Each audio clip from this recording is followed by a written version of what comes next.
Muy buenas tardes, bienvenidos a Distintos Parecidos, una vez más en la pantalla del canal de televisión de la Universidad Nacional de Cuyo. Señalú, ya nos conocen, y un día más proponiendo otro tema para debatir. En este caso, el conflicto palestino-israelí.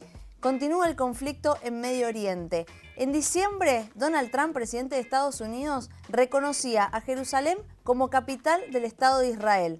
El 14 de mayo, hace muy poquitos días, en el mismo día del aniversario de la fundación del Estado de Israel, cumpliéndose 70 años, se inauguraba la embajada, ¿sí?, de Estados Unidos en Jerusalén. Eso desencadena muchas manifestaciones por parte de palestinos, enfrentamientos con el ejército israelí, muertes, y hoy denuncias, ¿sí?, en los organismos internacionales de crímenes de lesa humanidad y de guerra. Todo eso vamos a estar analizando hoy en Distintos Parecidos. El Medio Oriente es seguramente la región más conflictiva del mundo. Y el eje del conflicto de Medio Oriente, de su carácter de intensa conflictividad, es precisamente la relación entre israelíes y palestinos. Claro. En 1967, Siria inició un proceso que despertó fuertes tensiones en Oriente Medio y unió a los países árabes en una guerra contra su odiado vecino, Israel. Pero subestimaron el potencial militar y los recursos de este pequeño estado. Tras 6 días de lucha encarnizada, Israel destruyó los ejércitos de 3 países árabes, demostrando que era una fuerza a considerar. The establishment of the State of Israel in 1948 was achieved through the ruthless and well-planned ethnic cleansing of 750,000 Palestinians. For I have determined that it is time to officially recognize Jerusalem as the capital of Israel. Desde que Donald Trump reconociera oficialmente a Jerusalén como capital de Israel, el frágil estatuto de la ciudad añorada se tambalea. Solo contra todos. Estados Unidos ha defendido en solitario la sangrienta represión de las protestas palestinas en la Franja de Gaza por parte del ejército israelí. Israel afirma haber emprendido un ataque masivo contra las fuerzas iraníes en territorio sirio. Israel históricamente no ha dejado de intentar privarnos de nuestra humanidad. Ellos tienen derecho a seguridad, pero nosotros no. Ellos tienen derecho a dispararnos con municiones reales, tienen derecho a asesinar a decenas de personas en 24 horas e herir a miles sobre pretexto de defensa propia. Bien, esto tiene que ver con los últimos hechos que se dan en el marco del conflicto israelí-palestino. Pero esto se desencadena hace mucho tiempo antes. Nos tenemos que remontar muchos años atrás para tratar de entenderlo. Un espacio geográfico de mucha disputa durante mucho tiempo por lo que significa, ¿sí?, una zona de contacto entre Oriente y Occidente. Bueno, vamos a ver qué intereses se juegan allí también. Antes voy a presentar a mi compañera Carolina. Buenas tardes, Caro, ¿cómo estás? Buenas tardes, Fer, muy bien. Y por supuesto saludamos a los que están del otro lado, que están del otro lado a través de Canal 30 TDA, Canal 22 de Supercanal Digital y por supuesto a través de www.universidad.com.ar. Como bien decías, el tema del origen del conflicto y también las razones por las cuales después de 60 años continúa el conflicto entre palestinos e israelíes y también la diferencia, porque al momento de interiorizarnos encontramos entre los países árabes y Palestina. Bueno, hoy lo vamos a hablar con los especialistas. Lo vamos a desambiguar también con nuestros invitados, los voy a presentar. Está con nosotros Amira Funes, socióloga especialista en Medio Oriente. Muchísimas gracias por estar, Amira, nuevamente aquí. Gracias a ustedes por invitarme otra vez.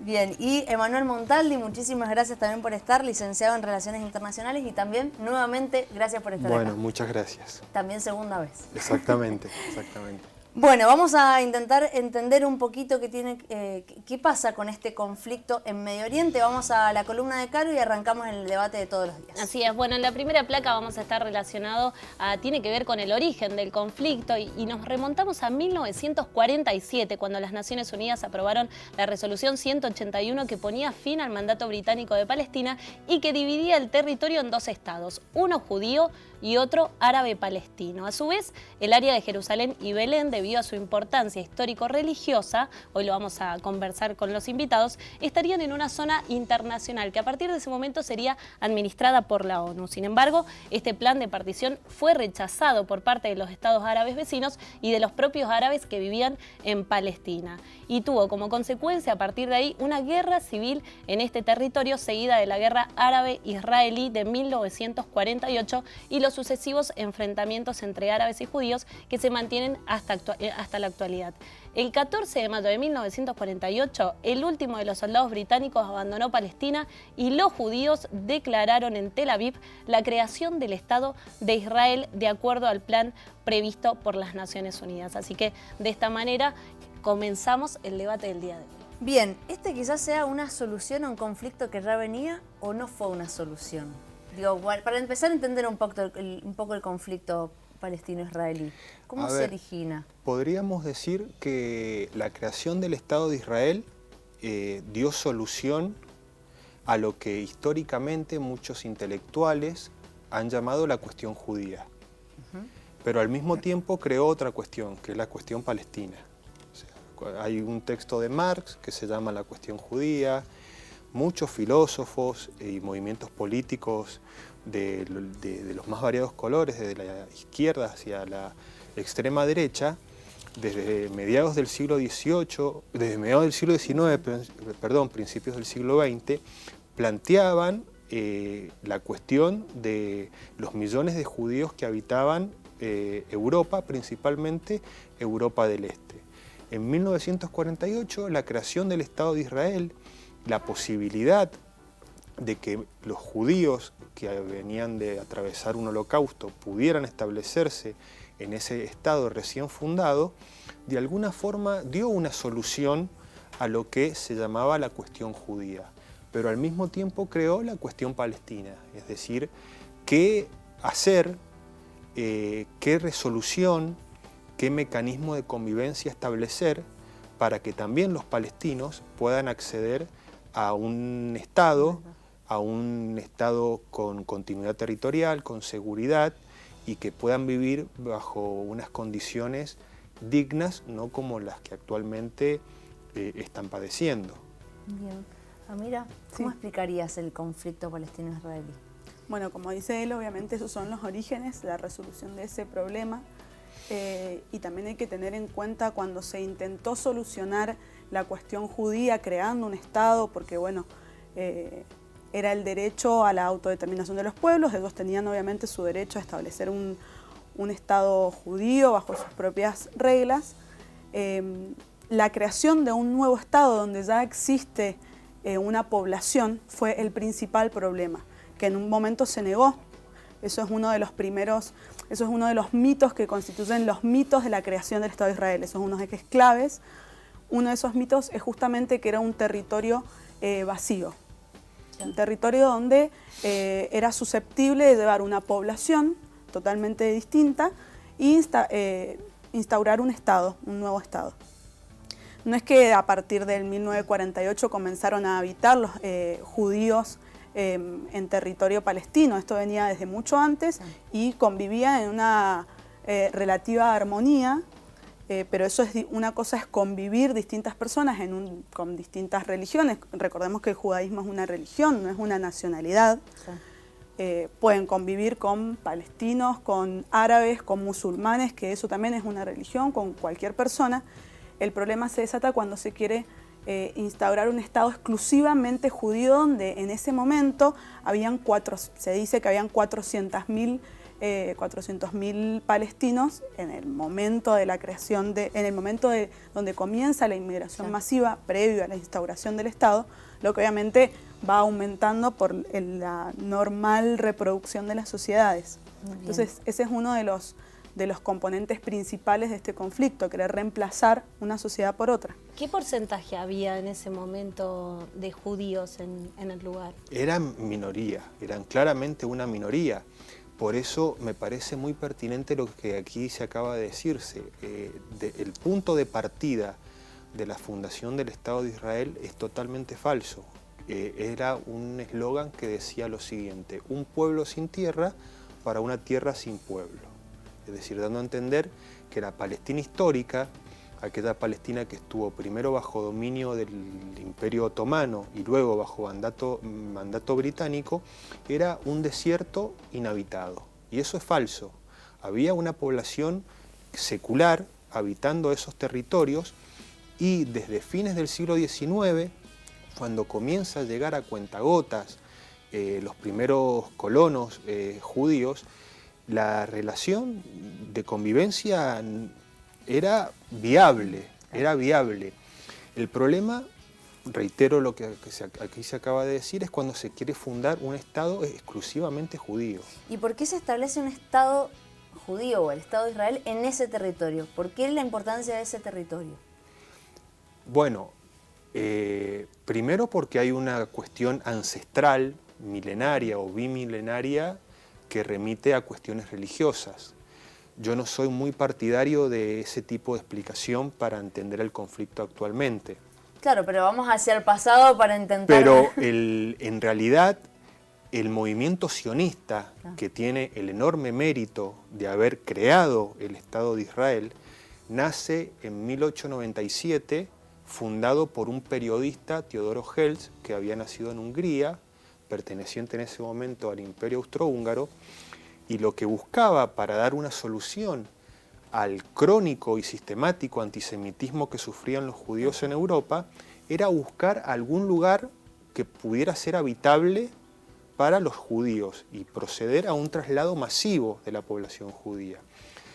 En los textos de Teodoro Herzl se menciona Palestina, se menciona también Madagascar y se menciona a la República Argentina como posible destino para la formación de un Estado judío exclusivo de los judíos, en el sentido de, cuando hablamos de exclusividad, en el sentido de que el judío dejara de ser el otro indeseable, que era como era tratado en Europa desde fines del siglo XIX, principios del siglo XX, cuando se comienza a incrementar el antisemitismo en todas las sociedades europeas. Sé que nos vamos un poquito de carril, pero ¿por qué Argentina? Se lo menciona. Y entre otras cosas porque Argentina a fines del siglo XIX, principios del siglo XX, era un país receptor de una enorme población inmigrante y de hecho muchos judíos europeos se afincaron en Argentina y se convirtieron en ciudadanos argentinos. Argentina, Estados Unidos, eran de los países del continente americano aquellos países que atraían la mayor cantidad de inmigración europea. Bien. Bueno, una vez de alguna forma, como para ir hilando los temas, se separa este Estado de Israel que desmitificamos, ¿no? Que sería como falso, y por el otro lado nos encontraríamos con esta Palestina apoyada por otros países árabes. ¿Qué sucede después? Porque también está en ese tratado el tema de que Jerusalén queda como zona internacional. ¿Qué sucede a partir de ahí, de ese 1948? Bueno, la cuestión de Jerusalén como Estado internacional es justamente por esta disputa de a quién le pertenece ese territorio. Si al futuro Estado de Palestina, recordemos que la partición lo que proponía era obviamente una parte para que se formara el Estado de Israel y el resto del territorio para que se formara un Estado de Palestina, al mismo nivel, digamos. Esto no sucede, hasta el día de hoy no sucedió, y la disputa que había en el territorio de Jerusalén es sobre todo porque es sumamente simbólica y representativa para las tres religiones monoteístas principales de esa región, el Islam, el judaísmo y el cristianismo. Entonces también se trató de proteger esa zona y que no quedara bajo las disputas geopolíticas o las disputas que podían tener distintos grupos. Y bueno, para evitar también, yo creo que la intención fue evitar un nuevo foco de conflicto, pero obviamente no sucedió porque hasta hoy en día está en disputa y bueno, hoy en día se trasladó. Claro, sí, vamos a llegar a qué significa. Entonces, ¿no? Que se traslade una embajada. La pregunta ahora sería, ¿por qué no se puede constituir un Estado palestino? ¿Cuáles son las trabas, las barreras que se presentan? Bueno, la traba principal para la constitución de un Estado palestino en Cisjordania y en Gaza es la ocupación que ejerce el Estado de Israel sobre esos territorios. Si nosotros pudiésemos ilustrar lo que estamos mencionando con un mapa y tomamos el territorio de Cisjordania, o como también se lo llama la ribera occidental, vamos a ver que está ocupada por distintos asentamientos que se denominan colonias, que son ilegales, declaradas por las Naciones Unidas en una resolución del año 1967, donde habitan ciudadanos israelíes, la mayoría pertenecientes a una versión ultraortodoxa del judaísmo, y esos enclaves de habitantes del Estado de Israel, de ciudadanos israelíes en territorio palestino, requieren además de protección para evitar el conflicto. Entonces, se trasladan ciudadanos israelíes. Junto con los ciudadanos israelíes van las fuerzas de defensa de Israel. Para conectar las distintas colonias se trazan carreteras que son de uso exclusivo de los colonos. El recurso fundamental de la zona, como es el agua, es un privilegio de los colonos.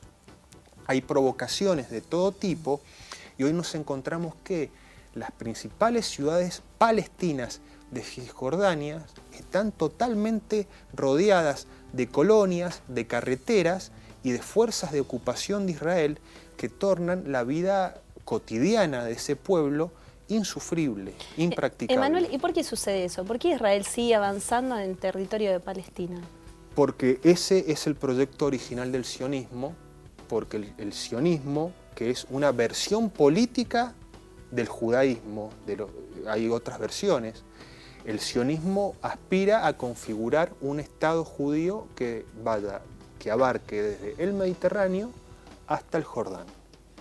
Ese es el plan original del sionismo y luego de 70 años de observar y de analizar la política de Israel, podemos afirmar que no hay ninguna intención de que se conforme un Estado palestino, o lo que se pretende es que los palestinos se resignen a considerar un Estado lo que actualmente son las pequeñas ciudades, los pequeños bantustanes en Cisjordania, y lo que es más grave aún, lo que sucede en Gaza, que Gaza, no hay que usar eufemismos, es una cárcel a cielo abierto. Eso es hoy la Franja de Gaza. Repito la pregunta, ¿por qué no se puede constituir un Estado palestino? Bueno, cuando yo hablé de los mitos, que era uno de los ejes, el otro eje es justamente esta colonización, esa es la palabra, el método para expandirse es mediante la colonización. Incluso hoy en día el Estado de Israel es el único Estado en el mundo que no tiene fronteras definidas, cuando la definición de un Estado es fronteras definidas entre otras cuestiones, pero lo primero que tenés que hacer es hasta dónde va a llegar tu Estado. Y otro de los ejes que está relacionado con esta ocupación es lo que muchos autores y estudiosos han denominado una situación de apartheid. Es totalmente comparable con la situación de Sudáfrica, que se vivió hace años, y es esta cuestión de el servicio del agua, que es solamente para la población judía, la población israelí, perdón, que vive incluso en territorios palestinos. Esta división que hay de los derechos a los servicios básicos, del transporte. Si vos querés cruzar 50 kilómetros, a veces podés estar hasta 4 o 5 horas porque hay permanentes controles mediante tu propio territorio, digamos. Vas a trabajar y vos vivís en otro lado y tenés que pasar por colonias y tal vez no llegás a tu trabajo. Entonces, toda esa situación genera obviamente un malestar, genera que no se puedan desarrollar las cuestiones básicas de un Estado, y tengamos en cuenta que los territorios palestinos están divididos en el medio por lo que es Israel. Entonces, desde el vamos no tiene ningún sentido. Bien, vamos a ir a una comunicación telefónica para seguir hablando acerca del conflicto israelí-palestino. Hemos tratado de meternos un poquito, vamos a tratar de ir un poco más a la actualidad. Está con nosotros Pedro Brigger. Buenas tardes, Pedro, periodista y sociólogo especialista en política internacional. Muy buenas tardes, Fernando Oviedo te saluda. ¿Qué tal? Un gusto conversar con ustedes. Bien, bueno, muchísimas gracias nuevamente por la comunicación. Y bueno, tratar de entender el conflicto y sobre todo qué significa, tanto simbólicamente como materialmente, si se quiere, esta declaración de Jerusalén como capital de Israel. Mira, desde lo simbólico es muy fuerte porque es una declaración de los Estados Unidos que, si bien no es nueva, en realidad ya fue declarado hace bastante tiempo. Ninguno de los últimos presidentes se animó a avanzar con eso, entendiendo que esto podía provocar un conflicto o el agravamiento del conflicto palestino-israelí. Y lo dejaron ahí quietito. Trump lo saca y dice, esto ya fue votado, esto ya fue aprobado, por lo tanto voy a avanzar, porque tiene una política de apoyo incondicional al Estado de Israel. Esta medida fue seguida también por Guatemala y por Paraguay, y justo lo hace para el 70 aniversario de la creación del Estado de Israel, que además coincide para los palestinos, por obvias razones, con el 70 aniversario de la expulsión de su territorio. Por eso hace un mes que se venían organizando marchas. O sea, es como echar leña al fuego, como se dice. Bien, sí. Pedro, Carolina te saluda. ¿Cuáles son los intereses que están en juego en el actual conflicto en Palestina? No se puede hablar de intereses económicos en el sentido tradicional del término. Acá hay dos pueblos que viven en el mismo territorio, que lo reclaman como propio. Los palestinos vivían originariamente allí a principios del siglo XX, había muy pocos judíos, llegaron, crearon un Estado sobre el territorio donde vivían los palestinos justamente, que en ese momento no se definían como palestinos, pero que vivían allí hace siglos, reclamando el territorio como propio, creando el Estado de Israel, desplazando a la población árabe y no permitiéndole regresar a su territorio de origen, que es justamente lo que los palestinos quieren. Bueno, ya en realidad tampoco lo reclaman demasiado porque saben que hoy por hoy en esta coyuntura eso es prácticamente imposible. Bien. Pedro, la Organización por la Liberación de Palestina ha presentado una denuncia en La Haya. ¿Cómo crees que pueda llegar a desenvolverse este tema de la denuncia en función de cómo han accionado los organismos internacionales en este conflicto a lo largo de los años? Y la política siempre se define por la relación de fuerzas, y hoy la relación de fuerzas es muy favorable al Estado de Israel. Los palestinos están divididos territorialmente, como ustedes comentaban, están divididos políticamente. Es muy difícil que pueda avanzar algo así. De hecho, hay resoluciones de la Corte Internacional de La Haya exigiendo que Israel no avance con el muro que construye en territorio palestino, y Israel lo sigue haciendo. Por lo tanto, hoy en esta coyuntura veo muy difícil que los palestinos puedan hacer algo. Bien, ¿qué consecuencias avisarás en cuanto a lo que se ha desencadenado en estos últimos tiempos y ahora en adelante, y en cuanto a otros estados que puedan sumarse a este reconocimiento de Jerusalén como capital? Mira, el reconocimiento de Jerusalén como capital no creo que avance mucho. Lo pueden llevar adelante algunos países, no creo que lo hagan muchos países de Europa. Puede que lo haga algún otro país de Asia, alguno de África, pero no veo que eso pueda avanzar demasiado. Lo que pasa es que es la primera potencia mundial la que lo hace. Claro. Y esto, como vos bien decías, desde lo simbólico es muy importante, no solamente desde lo simbólico, porque estamos hablando justamente de la primera potencia mundial, pero creo que la debilidad de los palestinos en este contexto y la necesidad de algunos países, o de algunos gobiernos, de estrechar el vínculo con Estados Unidos puede llevar a que otros países sigan el camino de Estados Unidos, Guatemala y Paraguay. A corto plazo, la verdad yo no creo que sean muchos, pero a corto plazo. Bien, y en términos de hacerlo políticamente correcto, en la ONU, ante presentaciones de la ONU, ¿cómo deberían ser el funcionamiento de estos estados, más allá de las relaciones con Estados Unidos, ¿no? ¿Cómo debería ser una presión? Esto ya más desde la opinión, ¿no? Es difícil dar una respuesta a eso, porque tenés que tomar lo que es la legalidad internacional. Y si vos te corres de la legalidad internacional, que es lo que justamente hace Estados Unidos, lo podés hacer cuando sos un Estado muy poderoso. Eso lo hace Estados Unidos. A ver, Estados Unidos hace mucho tiempo que actúa multilateralmente cuando puede y unilateralmente cuando debe.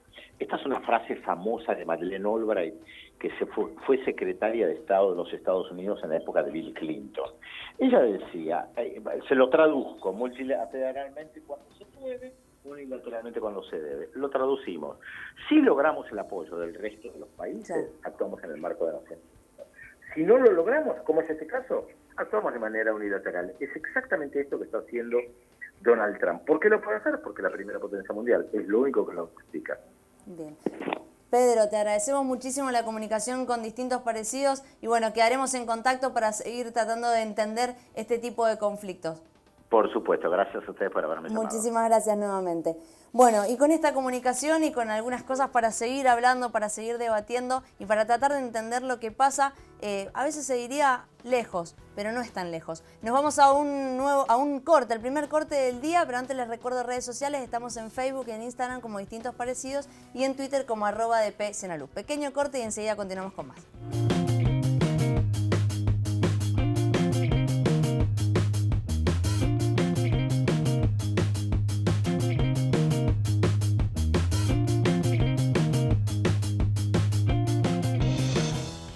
De urgencia del Consejo de Seguridad, la mayoría de países han cuestionado la actuación israelí.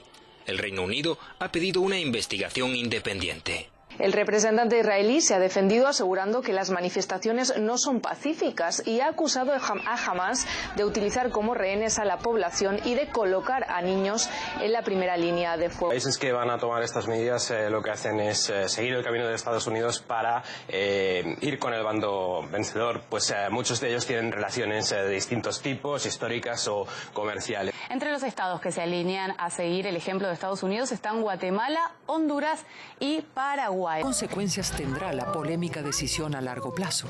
¿Agrandará aún más la brecha entre palestinos e israelíes o conseguirá, por el contrario, aproximarlos? Continuamos en Distintos Parecidos hablando del conflicto entre Palestina e Israel. Lo decíamos, ¿no? Esto que quizás lo que desencadena el debate y la discusión es este reconocimiento, esta embajada, esta inauguración de una embajada en Jerusalén, conflictos que luego se dan en la Franja de Gaza entre manifestantes palestinos, entre la población palestina, con el ejército israelí, como lo decíamos, denuncias que se presentan ante la Corte Internacional de la Haya contra Israel por crímenes de lesa humanidad y de guerra. ¿Sí? Vamos a seguir hablando de eso. Y ahora, un poco retomando la comunicación con Pedro Brigger que tuvimos en el bloque anterior, es este rol de Estados Unidos. ¿Cómo se explica? ¿Y por qué esa fuerte presión que ejerce, ¿no? sobre ese territorio? Bueno, porque hay una alianza histórica entre Estados Unidos e Israel que se forja, desde mi punto de vista, a partir del año 56, no a partir del año 48. En el año 56, cuando se produce la crisis del Canal de Suez, que el presidente de Egipto en ese momento decide nacionalizar el Canal de Suez, hay un conato de intervención militar por parte de Gran Bretaña, Francia, con Israel.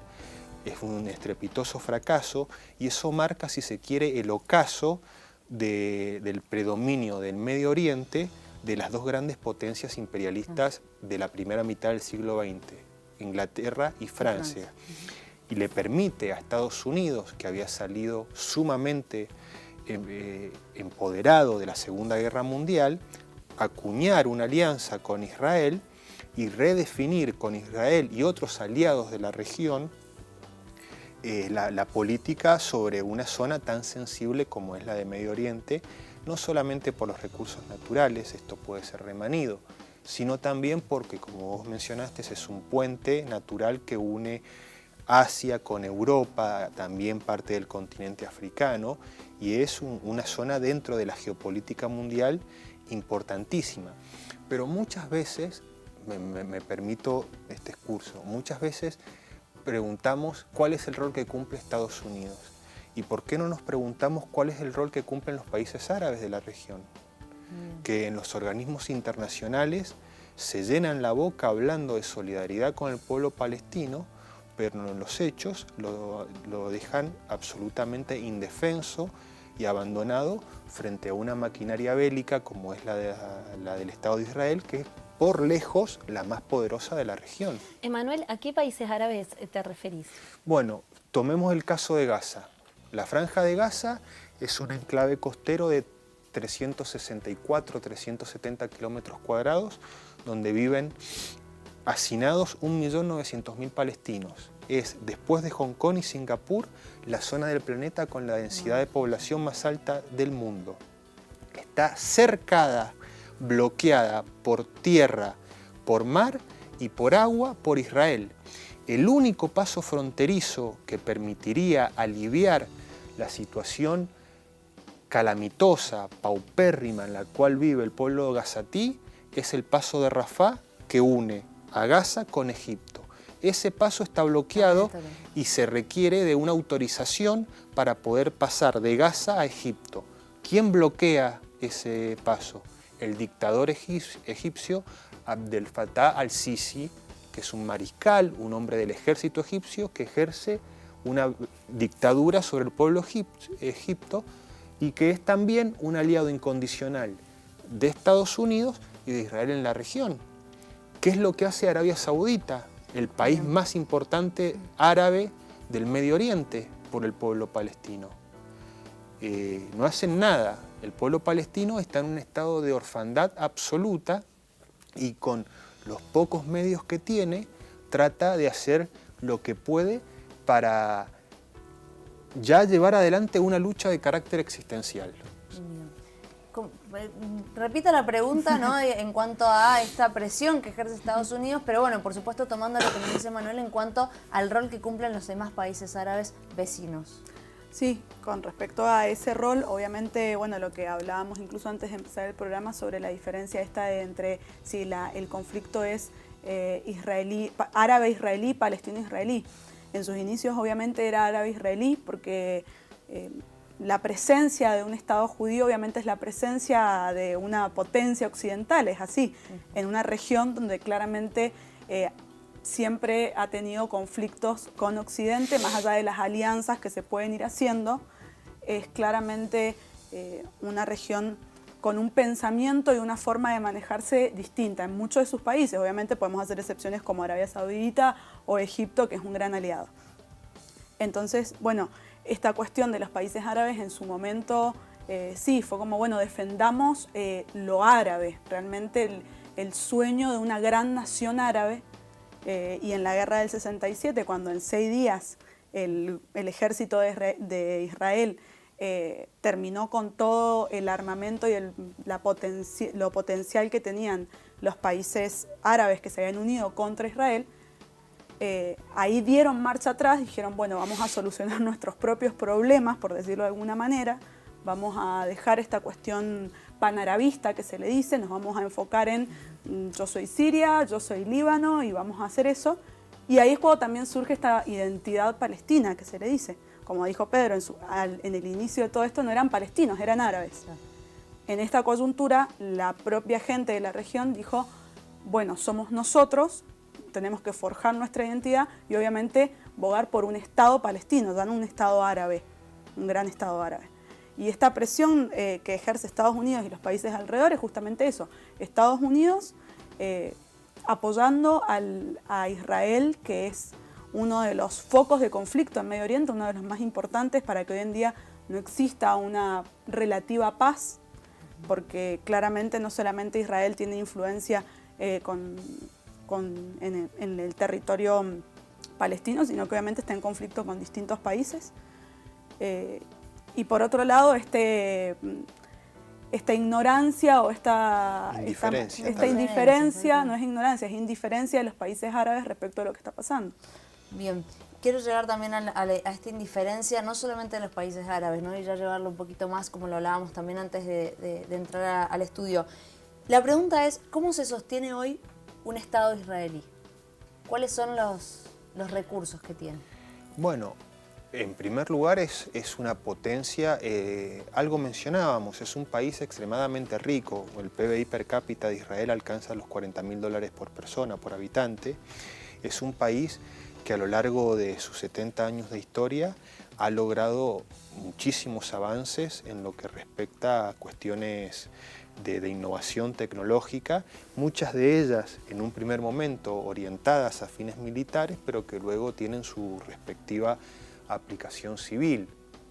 Este es un elemento insoslayable, es decir, la potencia económica del Estado de Israel y de sus ciudadanos para hacer una nación próspera. También los acuerdos comerciales que tiene con los países de la Unión Europea y sobre todo el intercambio continuo de riqueza, de materiales, de bienes y servicios con los Estados Unidos, que no solamente está comprometido en garantizar la seguridad y la integridad territorial de Israel, sino que también aporta anualmente una ingente cantidad de recursos a esa economía. O sea, eso también lo tenemos que tener muy en cuenta. ¿Eso cómo lo explicamos? O sea, ¿el poder económico no está específicamente en ese territorio? O sea, hay un poder, hay una capacidad que tuvo el pueblo de Israel de desarrollar su país, pero no podemos dejar de mencionar, si se quiere, el auxilio exterior que recibe por parte de lo que también se denomina la diáspora, mucho de la cual está establecida en Estados Unidos, en algunos países de Europa, que también hace enormes inversiones en territorio israelí. Eso me parece que también hay que mencionarlo. Y es un contraste muy grande con el estado calamitoso en el que vive la población palestina. Bien, nos vamos a ir a un nuevo corte, pero enseguida vamos a continuar hablando acerca de este conflicto entre el Estado de Israel y Palestina. Nos vamos a quedar, quizás lo adelanto para el próximo bloque, con esta indiferencia. Lo hablábamos de los países árabes, vecinos de ese territorio, pero también de la comunidad internacional en general, ¿sí? Vamos a hablar y tratar de analizar un poquito esa indiferencia, si se quiere, y también, por supuesto, el papel de los organismos internacionales. Algo ya hemos visto, pero vamos a seguir preguntándonos acerca de eso. Los invitamos a que participen en nuestras redes sociales. Estamos en Facebook y en Instagram como Distintos Parecidos y en Twitter como @dpcnru. No se vayan, seguimos hablando de esto enseguida en Más Distintos Parecidos.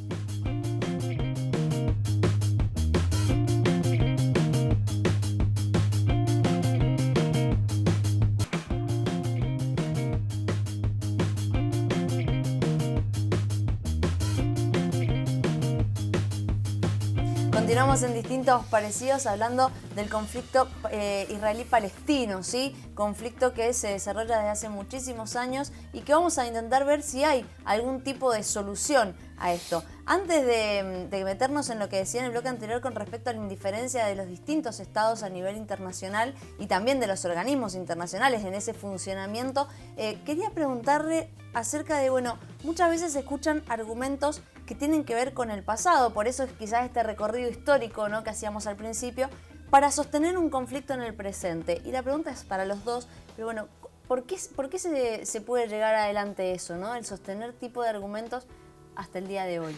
Bueno, porque la historia también es un campo de batalla y se la instrumentaliza de acuerdo a los intereses del presente, eso está más que claro. También está, bueno, que la historia la escriben los que ganan, tantos dichos sobre la historia, pero lo cierto es que hay un elemento que tiene que ser mencionado a la hora de entender la génesis del Estado de Israel, y es lo que ocurrió en Europa en la primera mitad del siglo XX, en particularidad entre el año 39 y el 45, es decir, después de que Europa, sobre todo Alemania, haya perpetrado semejante crimen, había como una cierta necesidad de apoyo y de redimir esos pecados cometidos por Europa, apoyando la creación de un Estado de Israel para que nunca más volviera a sucederse ese crimen. Ahora bien, el problema es que, y esto sin querer caer en ningún tipo de frivolidad, por favor, el problema es que estamos asistiendo, sobre todo en Gaza, a un episodio de genocidio en cámara lenta, genocidio en cámara lenta. Las 2/3 partes de la población de Gaza necesita de la ayuda exterior para alimentarse todos los días. No hay la más mínima infraestructura que permita sostener una vida cotidiana normal. Y los organismos de Naciones Unidas encargados de tareas humanitarias sostienen que en el año 2020, o sea que dentro de 2 años, Gaza se va a tornar invivible. ¿Y por qué se produce esa indiferencia de tal magnitud? No lo sé, no lo sé. Hay cuestiones que tienen que ver con la psicología individual de cada individuo, con la psicología social, con la forma que tenemos de tramitar el pasado y el presente. Hay muchos elementos que la verdad yo no tengo la respuesta, tal vez serían otras las personas indicadas para hacer un análisis más sutil de por qué se permite eso, pero lo cierto es que enfrente de la próspera Europa hay un pueblo que está encorsetado en una cárcel a cielo abierto como es la Franja de Gaza. Debe ser una de las zonas más paupérrimas del planeta para vivir actualmente como es Gaza. ¿Por qué nos cuesta tanto tomar real dimensión en función de los títulos que ha dicho Emanuel? Bueno, también tiene que ver con lo que vos le preguntabas de las cuestiones históricas y del pasado, obviamente. La historia la cuentan los vencedores y también se usa para los intereses de cada momento. Para sostener un Estado que perpetra casi un genocidio, como él lo definía, obviamente que es mejor tener en cuenta, o sea, que la población haga una relación en su mente directa Israel-genocidio, entonces volver al pasado, casi justificando, y tal vez no sea de manera consciente, no vamos a acusar a todo el planeta de que son cómplices de esto, pero sí se tiende, obviamente, los medios, la forma de contar la historia, quienes les toca contarla a las nuevas generaciones, muchas veces conviene más esa relación directa y decir, bueno, pero está bien, pero a ellos también le hicieron eso, en vez de hacer la inversa, de decir, si han sufrido un genocidio, que no se vuelva a repetir, y que para eso también se creó un Estado. Eso es uno de los puntos que tal vez pueden jugar en esta indiferencia generalizada, y otra es también dónde se pone el foco en los medios de comunicación. ¿Cuántas veces vamos a ver si todos los días nosotros leemos en el diario, en la televisión y estudiamos sobre lo que está pasando, y en un par de años claramente no va a ser indiferente? Pero si solamente es a veces algún titular, obviamente que eso juega mucho a favor de esta indiferencia. Es muy espurio, es un procedimiento de mucha mala fe, valerse de las víctimas del holocausto que sufrió el pueblo judío en Europa para justificar la actual política que ejecuta Israel sobre el pueblo palestino. Yo me pregunto qué posición tendría ante el Estado de Israel personas como Walter Benjamin. Estamos en un canal universitario, todos hemos estudiado a Walter Benjamin, que se termina suicidando para no caer en manos de la Gestapo, siendo él un judío alemán.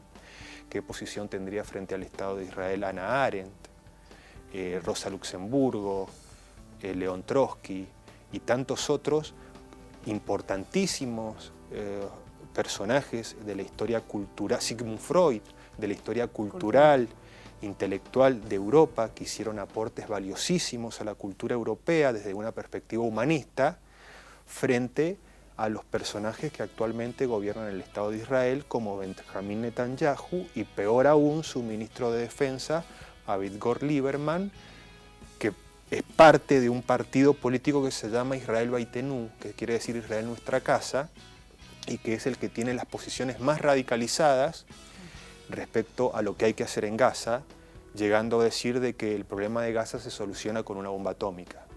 Eso lo ha dicho el ministro de Defensa del Estado de Israel. Bien, pero eso no llega, ¿no? Un último punto que me hizo acordar él con estas, recordando intelectuales, Bauman tiene un libro que se llama Modernidad Holocausto, que él justamente analiza ciertos términos del Holocausto, y me acordé uno de esos que claramente puede ser comparable, y es la invisibilización de las víctimas.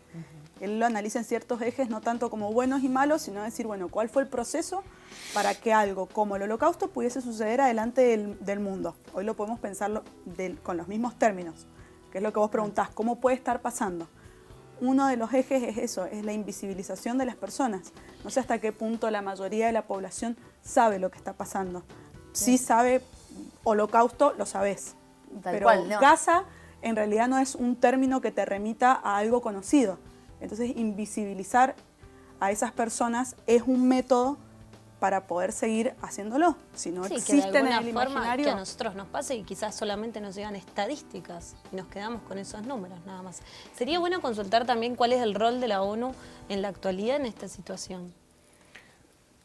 Lamentable, penoso, pero porque el órgano ejecutivo de la ONU es el Consejo de Seguridad, y en el Consejo de Seguridad Estados Unidos se encarga de manera sistemática de vetar toda resolución que condene el accionar de Israel.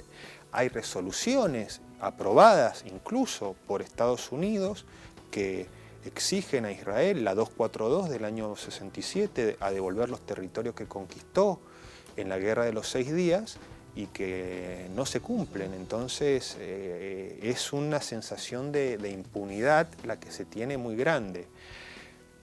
No solamente Estados Unidos hace uso de su poder de veto.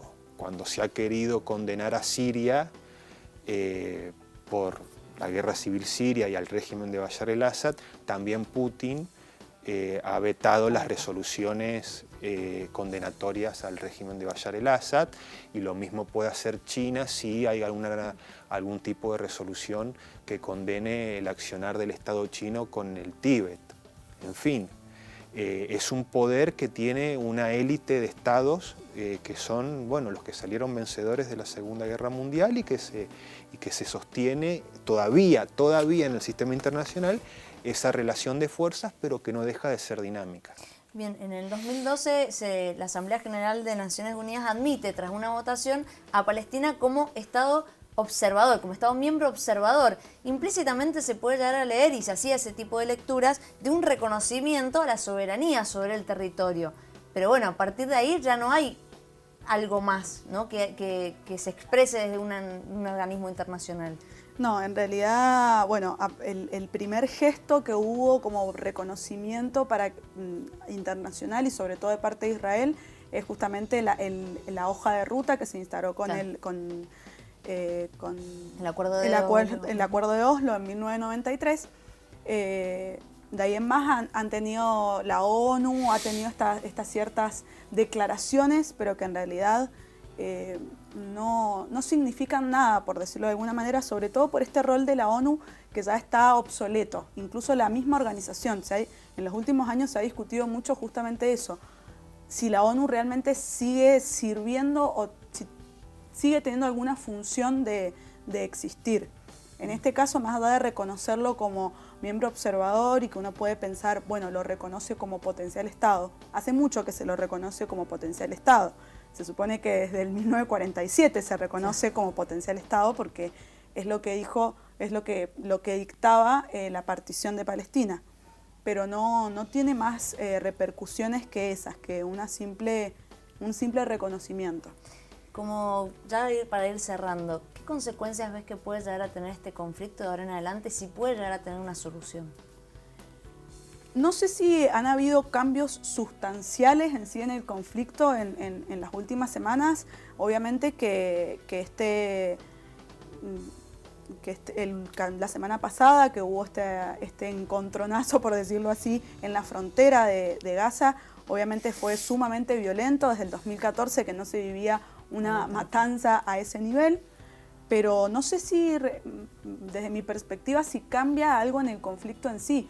El conflicto va a seguir existiendo porque no hay una voluntad de ninguna de las partes, porque eso es una realidad, no hay una voluntad de ninguna de las partes a que el conflicto se pueda llegar a terminar. Bien. Bueno, repito la pregunta.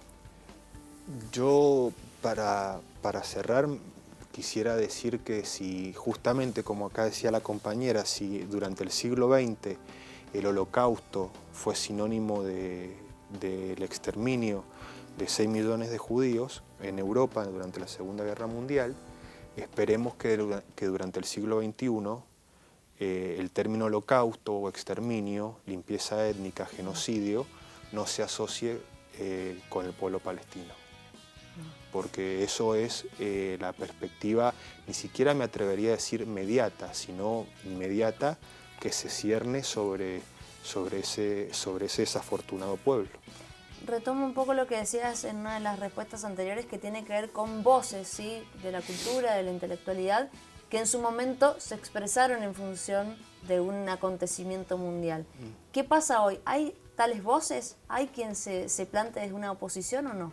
Primero, que no hay grandes intelectuales, como supo tener el mundo, no sé, en los años 60. Lo que sí fue muy llamativo y es digno de mencionar, la columna del día lunes del Premio Nobel de Literatura Mario Vargas Llosa, que fue muy crítico con Israel, siendo que él a lo largo de su trayectoria política se ha considerado un amigo de Israel, él se considera a sí mismo un amigo de Israel, y tuvo palabras muy duras para el primer ministro de Israel, Benjamín Netanyahu, para su aliado Donald Trump, y expresó la solidaridad y se atrevió a hablar de un genocidio en la Franja de Gaza. Bueno, no nos queda más tiempo. Muchísimas gracias por haber estado acá. Creo que quedan más preguntas o una sensación quizás extraña con respecto a lo que hemos podido desarrollar a lo largo del programa. Y la invitación es a interiorizarse y quizás no seguir siendo funcional a esta indiferencia que planteamos de alguna manera. Amira, muchísimas gracias por haber estado presente. Gracias Emanuel, a ustedes. muchísimas gracias a ustedes, también por tu presencia. Nos vamos, Caro. No nos queda más tiempo. También agradecerles y por supuesto a ustedes que han estado del otro lado y Baidip que me vistió en el día de hoy. Nos encontramos mañana. Por supuesto, mañana un nuevo Distintos Parecidos, como todos los días a las 19 horas en la pantalla de Señaludo. Hasta mañana. Chau, chau.